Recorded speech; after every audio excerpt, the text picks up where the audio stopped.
ताली से का स्वागत किया जाए। जेपी नड्डा जिंदाबाद। जेपी नड्डा जिंदाबाद। जेपी नड्डा जिंदाबाद।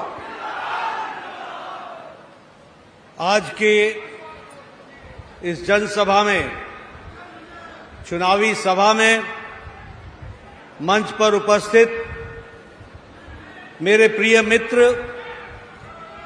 संसद में मेरे साथी और आप सबके लोकप्रिय प्रत्याशी सम्माननीय प्रदीप कुमार सिंह जी, हमारे बिहार सरकार में मंत्री मेरे वरिष्ठ सहयोगी श्री दिलीप जायसवाल जी, मेरे बहुत ही सम्माननीय नेता और बिहार में पूर्व उप मुख्यमंत्री श्री तारकिशोर प्रसाद जी, पूर्व मंत्री और विधायक सिकटी श्री विजय कुमार मंडल जी, इंजीनियर शैलेंद्र कुमार जी हमारे विधायक साहब, विद्यासागर केसरी जी फारबिसगंज के विधायक, जयप्रकाश यादव जी नरपतगंज के विधायक, श्री कृष्ण कुमार ऋषिदेव जी पूर्व मंत्री, स्वदेश कुमार जी, श्री आदित्य नारायण झा हमारे जिला के अध्यक्ष, लक्ष्मी नारायण मेहता जी पूर्व विधायक, श्रीमती देवयंती यादव जी पूर्व विधायक, रंजीत यादव जी, रोहित पांडे जी, श्री परमानंद ऋषिदेव जी पूर्व विधायक, श्री नरेश शाह जी, सम्मानित मंच और यहां इतनी बड़ी संख्या में एकत्र आए देवी और सज्जनों, माताएं, बहनें, बुजुर्ग, मेरे नौजवान साथी और मीडिया के मेरे साथी, प्रिंट मीडिया और इलेक्ट्रॉनिक मीडिया के मेरे साथी, सबसे पहले तो मैं जब इस पवित्र धरती पर आया हूं तो बाबा मदनेश्वर जी की स्मृति करते हुए और सुंदरनाथ महादेव को नमन करते हुए मैं अपनी बात को प्रारंभ करता हूं। मैं यहां जब आया हूं तो अपने बचपन के दिन को भी याद करते हुए सम्माननीय लेखक, इस धरती के पुत्र फणेश्वर नाथ रेणु जी को भी याद करके उनको भी मैं नमन करता हूं। आज ये चुनाव की बेला है। प्रदीप सिंह जी अभी बता रहे थे कि मोदी जी ने किस तरीके से देश में आम आदमी की सेवा की है। उसी प्रकार विजय मंडल जी आपको बता रहे थे कि सामान्य मानवी का अररिया में जीवन किस तरीके से बदल रहा है, इस पर वो चर्चा कर रहे थे। मैं सबसे पहली बात तो यह कहना चाहता हूं कि जो मैंने यहां उत्साह देखा, जो मैं उमंग देख रहा हूं, जो आप लोगों में मैं ऊर्जा देख रहा हूं, जो मैं आप लोगों में खुशी देख रहा हूं और जो मुझे तालियों की गड़गड़ाहट मेरे कान तक आ रही है, वह मुझे आश्वस्त कर रही है कि आपने प्रदीप कुमार सिंह को तीसरी बार सांसद में भेजने का तय कर लिया है। इसके लिए आपको मैं विशेष करके धन्यवाद देता हूं। मित्रों, मोदी जी के 10 साल सेवा के रहे, मोदी जी के 10 साल सुशासन के रहे, मोदी जी के 10 साल गरीब कल्याण के रहे। अब एक तराजू पर आप रखिए, एक तरफ सेवा है, सुशासन है, गरीब कल्याण है, और दूसरी तरफ राजद का शासन रहा, कांग्रेस का शासन रहा। वो क्या था? वो था लूट, कुशासन और उनके खुद के परिवार का कल्याण। इससे ज्यादा कुछ नहीं था। एक तरफ सेवा, सुशासन, गरीब कल्याण और एक तरफ लूट, कुशासन और परिवार कल्याण, आपको दोनों में तय करना है। एक तरफ वो लोग हैं जो देश की सेवा के लिए दिन रात एक करके काम कर रहे हैं और देश को आगे बढ़ाने में मोदी जी के नेतृत्व में आगे बढ़ रहे हैं। मुझे खुशी है आपको बताते हुए, देश की जब मैं तस्वीर खींचता हूं तो मुझे खुशी है आपको बताते हुए कि देश पिछले 10 सालों में जो हमारी अर्थव्यवस्था 11वें नंबर पर थी, आज मोदी जी के नेतृत्व में ब्रिटानिया को पछाड़कर एक लंबी छलांग लगाकर भारत की अर्थव्यवस्था 5वें नंबर की अर्थव्यवस्था बन गई। 5वें नंबर की अर्थव्यवस्था। और आप प्रदीप जी को तिवारा चुनाव जिता के भेजेंगे, कमल का फूल खिलाएंगे, मोदी जी को आप तीसरी बार प्रधानमंत्री बनाएंगे और 2 साल के अंदर भारत तीसरी दुनिया की अर्थव्यवस्था बन जाएगा। ये आपको याद रखना है। आपको जानकर खुशी होगी कि गाड़ी बनाने में, ऑटोमोबाइल मार्केट में हम लोगों ने मोदी जी के नेतृत्व में जापान को पछाड़कर आज दुनिया की तीसरी नंबर की ऑटोमोबाइल मार्केट बन गई। ऑटोमोबाइल मार्केट बन गई तीसरे नंबर की। आपको जानकर खुशी होगी कि भारत की दवाई आज दुनिया में दूसरे नंबर पर निर्यात हो रहा है, एक्सपोर्ट हो रहा है दूसरे नंबर पर। हम दुनिया की डिस्पेंसरी बन गए। दुनिया हमसे दवाई खरीद रही है। सबसे सस्ती और सबसे असरदार दवा आज भारत बना रहा है और दुनिया में भारत की दवाई का डंका बज रहा है। यह परिस्थिति आकर के खड़ी है। पेट्रोकेमिकल्स में हम लोगों ने लंबी छलांग लगाई और हमारा एक्सपोर्ट, हमारा निर्यात 106% बढ़ गया। 106%। आप लोगों के हाथ में मोबाइल है। आपके मोबाइल में 10 साल पहले लिखा होता था मेड इन चाइना।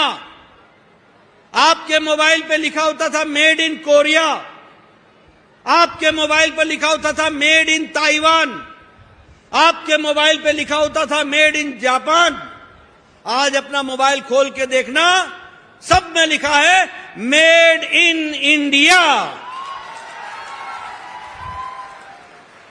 ये बदलता भारत 97% आज मोबाइल भारत बना रहा है। भारत 97।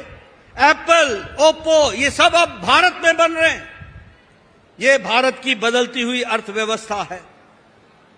अगर मैं हाईवे की बात करूं, 4 लेन की बात करूं, 6 लेन की बात करूं, आपको जानकर खुशी होगी कि आज 55,000 किलोमीटर नेशनल हाईवे सड़कें बन गई हैं मोदी जी के नेतृत्व में। 55,000 सड़कें। और प्रतिदिन 29 से 30 किलोमीटर की सड़क नेशनल हाईवे बन रही है प्रतिदिन। 26 किलोमीटर रेल के ट्रैक प्रतिदिन बिछाए जा रहे हैं और 52,000 किलोमीटर इलेक्ट्रिफिकेशन रेलवे का हो गया है। यह भी आप लोगों ने देखा है। मित्रों, अभी मोदी जी के बारे में हमारे प्रदीप जी चर्चा कर रहे थे, हमारे विजय जी चर्चा कर रहे थे। लेकिन होता यह है कि जब सुख दिखता है तो हमको दुख याद नहीं आता। लेकिन मैं आपको याद दिलाना चाहता हूं, कोरोना की मार आई। 100 साल में इतना बड़ा आपदा नहीं आया था। दुनिया भी नहीं जानती थी कि कैसे लड़ा जाए। लेकिन आपदा में, कोरोना की लड़ाई में अमेरिका फेल हो गया, यूरोप फेल हो गया, जापान रास्ता तय नहीं कर पाया, रशिया तय नहीं कर पाया, दुनिया के तमाम देश नहीं तय कर पाए। लेकिन मोदी जी के नेतृत्व में सही समय पर सही फैसला लेकर मोदी जी ने 140 करोड़ देशवासियों को बचाने का काम किया। यह भी हमको ध्यान रखना चाहिए। सही समय पर लॉकडाउन लगाया। क्या कहा? अमेरिका नहीं तय कर पाया कि जान जरूरी है कि जहान जरूरी है, जान जरूरी है कि आर्थिक नीति जरूरी है। कभी उन्होंने लॉकडाउन लगाया, कभी हटाया, कभी लगाया, कभी हटाया। मोदी जी ने कहा जान है तो जहान है, और लॉकडाउन लगाया। 1.5-2 महीने में भारत को कोरोना से लड़ने के लिए तैयार किया, और उसके बाद लॉकडाउन हटाया और फिर कहा जान भी है और जहान भी है। और याद करो मित्रों, मैं बार बार बोलता हूं, मैं स्वास्थ्य मंत्री रहा हूं, प्रदेश का भी स्वास्थ्य मंत्री रहा हूं और देश का भी स्वास्थ्य मंत्री रहा हूं। मैं आपको भारत की तस्वीर बताना चाहता हूं। इस देश में टेटनस की दवा को आने में 27 साल लग गए। अपने देश में डिप्थेरिया की दवाई को आने में 30 साल लग गए। इस देश में ट्यूबरक्लोसिस की दवाई को आने में 24 साल लग गए। इस देश में जापानी बुखार की दवाई को आने में 100 साल लग गए। 1906 में जापानी बुखार का दवा जापान में बना था, और 2006 में योगी जी लेकर के आए। जब वो विधायक सांसद थे तब वो गोरखपुर में लेकर के आए।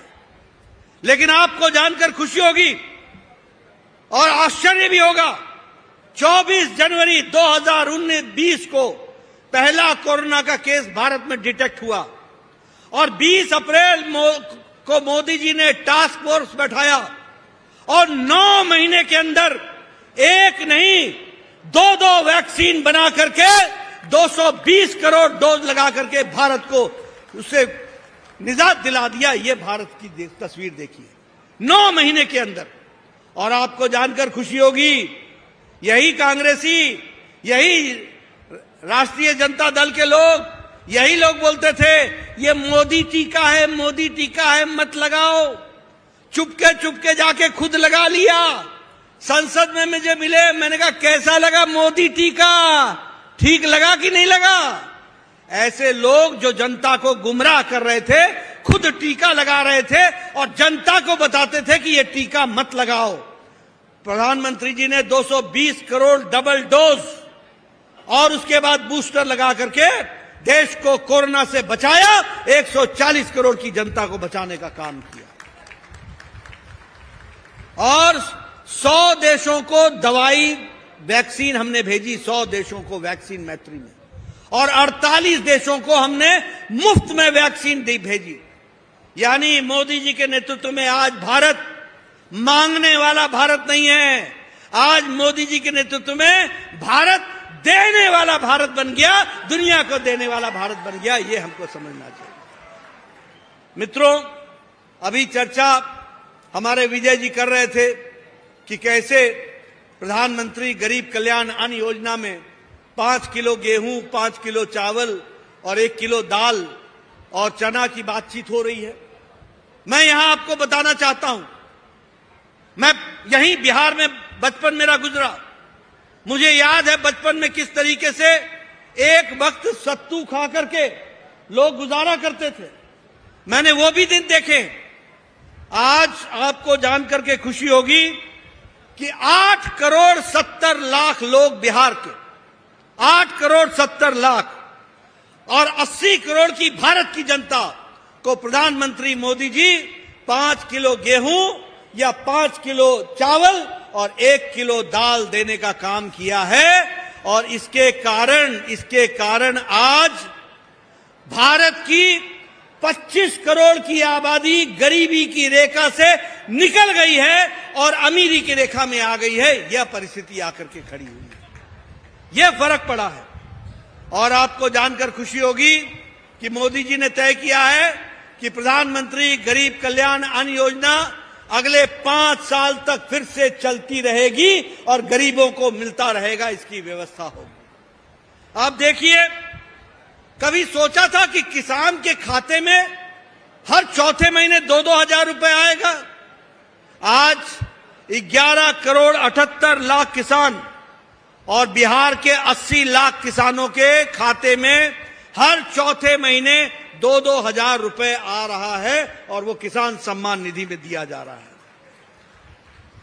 गैस का कनेक्शन, उज्ज्वला योजना, सौभाग्य योजना। हमारे बिहार में कई गांव ऐसे थे जहां बिजली नहीं थी और आज मोदी जी के राज में 18,000 गांव को 1,000 दिन के अंदर बिजली पहुंचाई गई। उजाला योजना में यह काम हुआ है। 2.5 करोड़ लोगों के घर में बिजली पहुंचाई गई सौभाग्य योजना में। और अब मैं आपको बताना चाहता हूं मित्रों, मेरी बात जरा ध्यान से सुन लीजिएगा।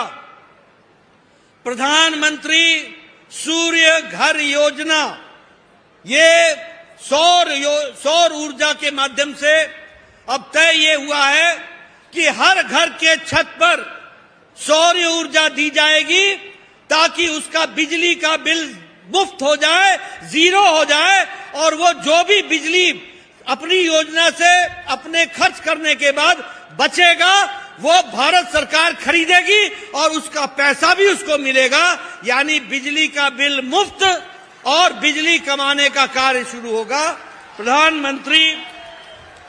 प्रधानमंत्री सूर्य मुफ्त घर योजना, यानी हर घर में सौर योजना से लगेगी बिजली, आपकी बिजली का बिल मुफ्त हो जाएगा, जीरो हो जाएगा और जो ज्यादा बिजली पैदा करेंगे आपके इस्तेमाल से जो बच जाएगी वह बिजली भारत सरकार खरीदेगी और आपको उसका पैसा देगी, आप कमाने लगेंगे। यह परिस्थिति आकर के खड़ी है। यहां इतने विधायक बैठे हैं, इतने सांसद बैठे, इनसे पूछो। मैं 1993 में एमएलए बन गया था, 1993 में, बार बार सुनाता हूं। मुझे इंदिरा आवास योजना में 2 घर मिलते थे पंचायत में, 2 घर। आज एक पंचायत में 40-40 घर प्रधानमंत्री आवास योजना में बन रहे हैं, 40-40 घर।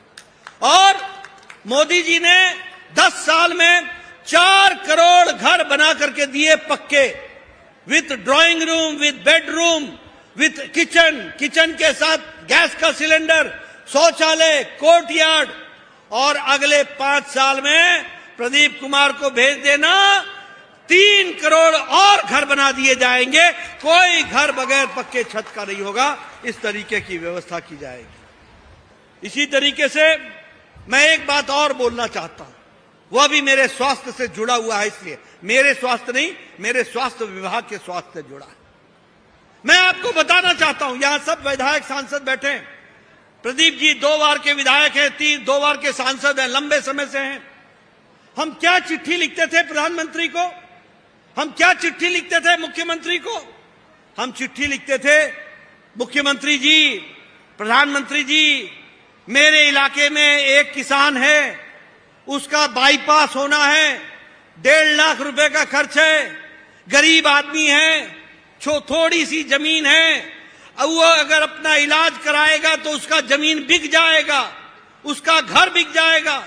मेरे इलाके में एक कैंसर का पेशेंट है, उसके इलाज के लिए 3 लाख रुपए चाहिए। अगर वो पैसा चाहिए करेगा तो उसको अपना घर बेचना पड़ेगा। इसलिए कृपया करके 2 लाख 3 लाख देने की अनुशंसा करिए। ऐसी चिट्ठियां आप लिखते थे कि नहीं लिखते थे? और ये लिखते थे, 1.5 लाख मांगते थे तो 75,000 मिलता था, 3 लाख मांगते थे तो 1.5 लाख मिलता था, बाकी हम जनता से इकट्ठा करते थे।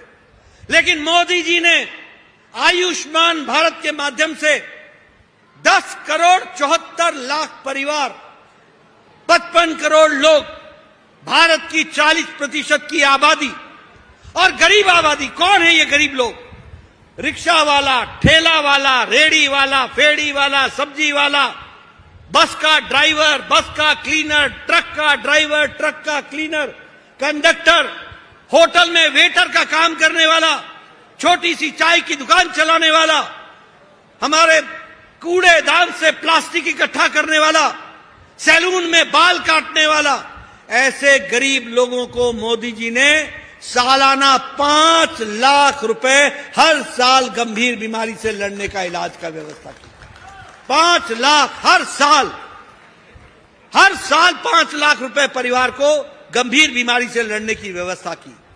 और मैं आपसे निवेदन करने आया हूं, प्रदीप जी को जिता के भेज देना, मोदी जी की योजना है कि अगले 5 साल में हम देश का कोई भी व्यक्ति, देश का कोई भी नागरिक, किसी भी जाति का, किसी भी धर्म का, किसी भी इलाके का कोई भी व्यक्ति जिसकी उम्र 70 साल से ऊपर की हो गई है, उसको प्रधानमंत्री मोदी जी आयुष्मान भारत में 5 लाख रुपए का सालाना हेल्थ कवर देंगे। 5 लाख रुपए का। आपसे निवेदन है कि आप फॉर्म भरवाओ और जो भी घर में 70 साल से ऊपर का है, जो भी घर में, और सबसे बड़ी बात, किसी ने किन्नर समाज की चिंता नहीं की।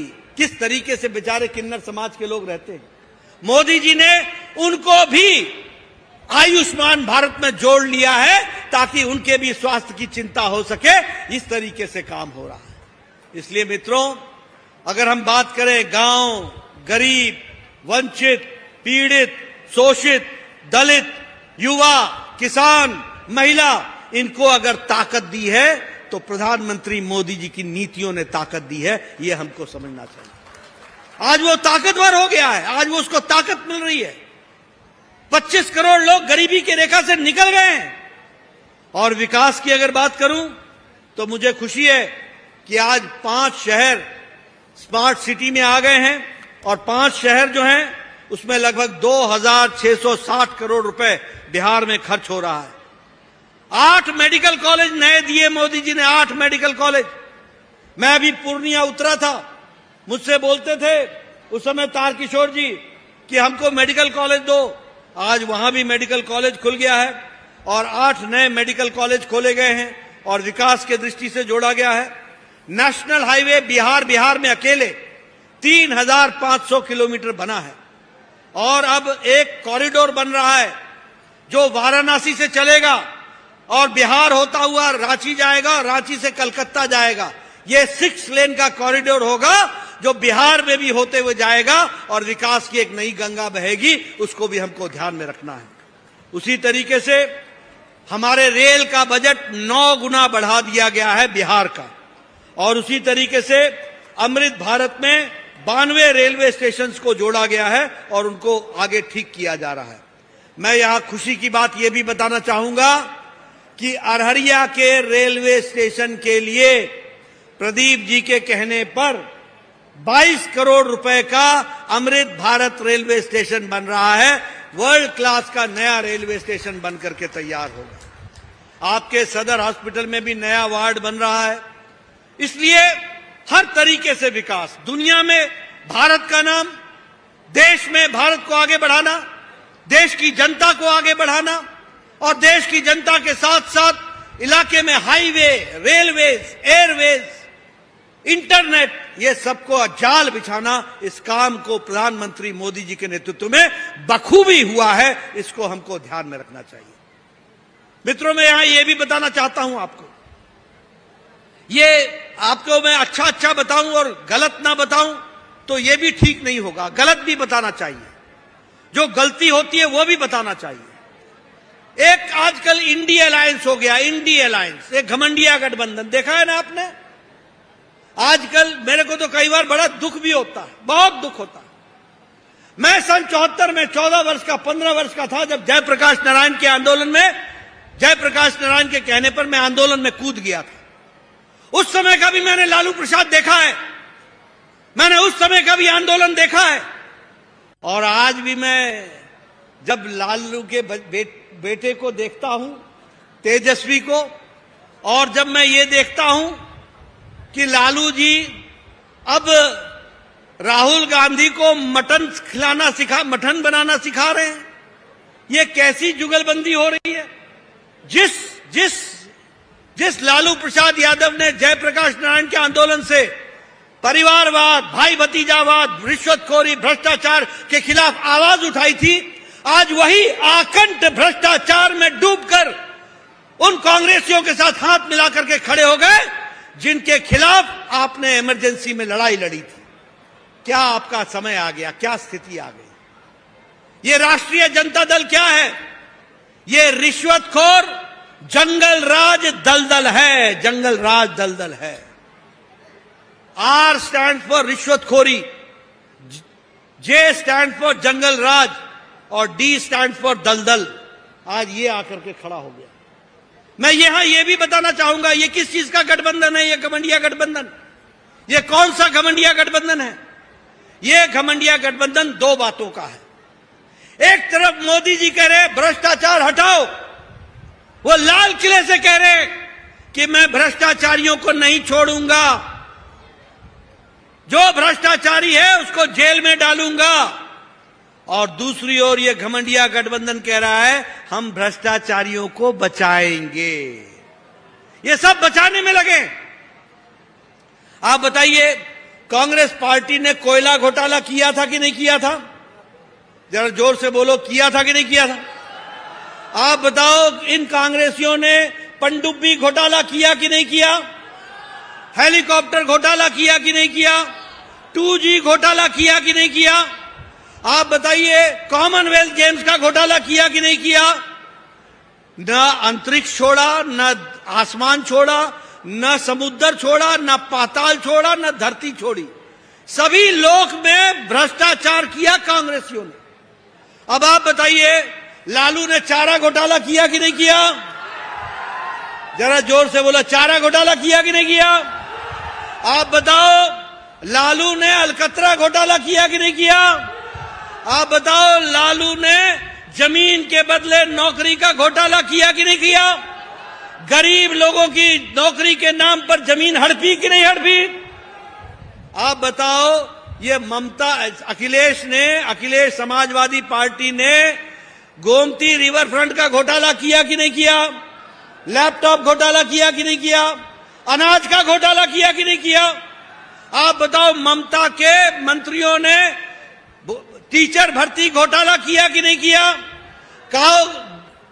गाय की स्मगलिंग का घोटाला किया कि नहीं किया?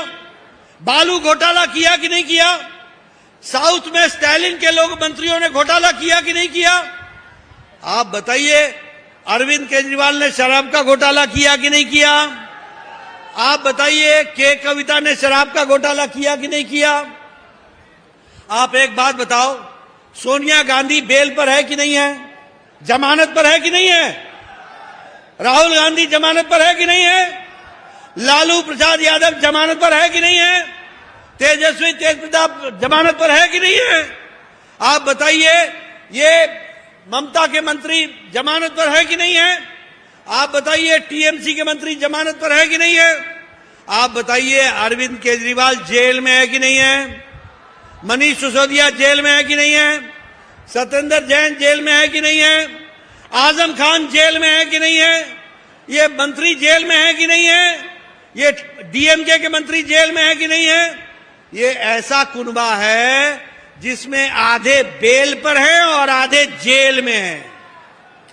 ये भ्रष्टाचारियों का कुनबा, ये भ्रष्टाचारियों का कुनबा। पूरे भ्रष्टाचारी, सारे भ्रष्टाचारी, आओ गले मिले, आओ गले मिले, आओ तुमको मटन खिलाना सिखाएं, आओ तुमको मटन बनाना सिखाएं। ये दोस्तियां हो रही हैं। और सब लोग परिवारवाद, ये परिवारवाद की पार्टियां। मैं आपके सामने देश की तस्वीर खींचना चाहता हूं। बोलो, फारूक अब्दुल्ला का बेटा उमर अब्दुल्ला परिवार की पार्टी है कि नहीं है? बोलो, जम्मू कश्मीर में है कि नहीं है? महबूबा मुफ्ती और मुफ्ती परिवार की पार्टी है कि नहीं है? बादल परिवार की पार्टी है कि नहीं है? चौटाला परिवार की पार्टी है कि नहीं है? आप बताओ, मुलायम सिंह, अखिलेश, डिंपल परिवार की पार्टी है कि नहीं है? आप बताओ, लालू, राबड़ी, तेजस्वी, तेज प्रताप परिवार की पार्टी है कि नहीं है? आप बताइए, ममता, अभिषेक परिवार की पार्टी है कि नहीं है? आप बताइए, केसीआर, केटीआर, कविता परिवार की पार्टी है कि नहीं है? आप बताइए, करुणानिधि, उदयनिधि स्टालिन परिवार की पार्टी है कि नहीं है? आप बताइए, शरद पवार, सुप्रिया सुले परिवार की पार्टी है कि नहीं है? आप बताइए, उद्धव ठाकरे, आदित्य ठाकरे परिवार की पार्टी है कि नहीं है? ये सारे लोग, इनको आपसे कोई लेना देना नहीं है। इनको लेना देना है तो मैं और मेरा परिवार, बाकी सब झुंझुना बजाओ। बताइए,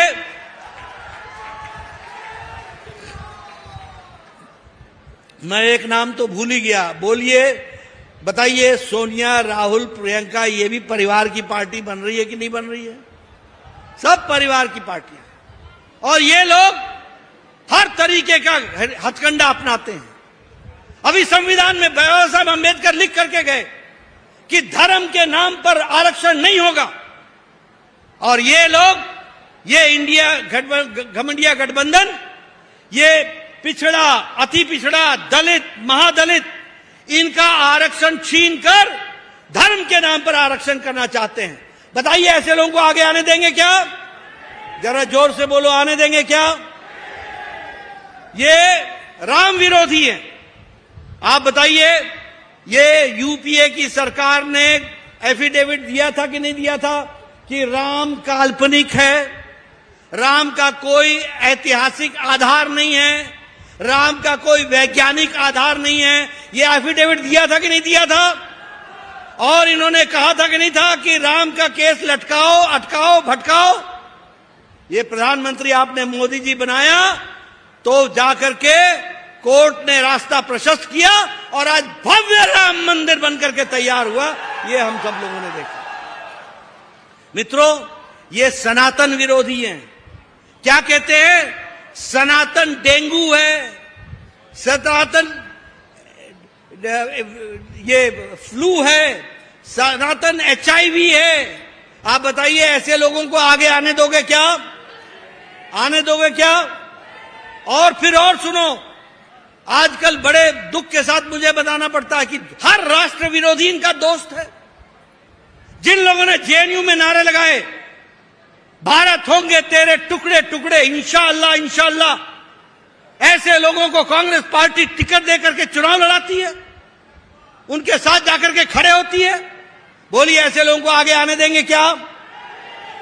आप बताइए, क्या कहते हैं? अफजल हम शर्मिंदा हैं, तेरे कातिल जिंदा हैं। अफजल कौन था? अफजल वो था जिसने पार्लियामेंट पर अटैक करने का मास्टरमाइंड था, और उसको फांसी किसने दी थी? सुप्रीम कोर्ट के जज ने दी थी। और उसको माफी किसने नहीं दी थी? उस समय के राष्ट्रपति प्रणब मुखर्जी ने नहीं दी थी। यानी सुप्रीम कोर्ट का जज और भारत के राष्ट्रपति प्रणब मुखर्जी ये कातिल हो गए। ऐसे नारे लगे और राहुल गांधी उनके साथ जाके खड़ा हो जाए। बोलो, ये राष्ट्र प्रेमी है क्या? ये राष्ट्र प्रेमी है क्या? इनको देश से लेना देना है क्या? ऐसे लोगों को आप आगे आने दोगे क्या? तो एक तरफ मैंने आपको मोदी जी के नेतृत्व में बढ़ता भारत, बदलता भारत, उज्जवल भारत, विकसित भारत के संकल्प की दृश्य आपको रखा है, और दूसरी तरफ उन लोगों को रखा है जिनका घमंड को आपने अपने इस उंगली से कमल का निशान पर बटन दबाकर उनका घमंड चूर करना है और देश को मोदी जी के नेतृत्व में आगे ले जाना है। इन्हीं शब्दों के साथ बहुत बहुत धन्यवाद। जय भारत, जय बिहार।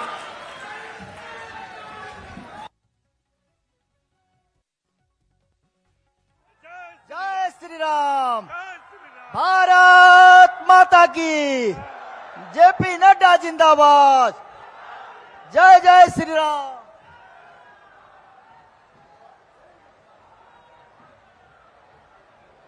भारत माता की। भारत माता की। वंदे वंदे।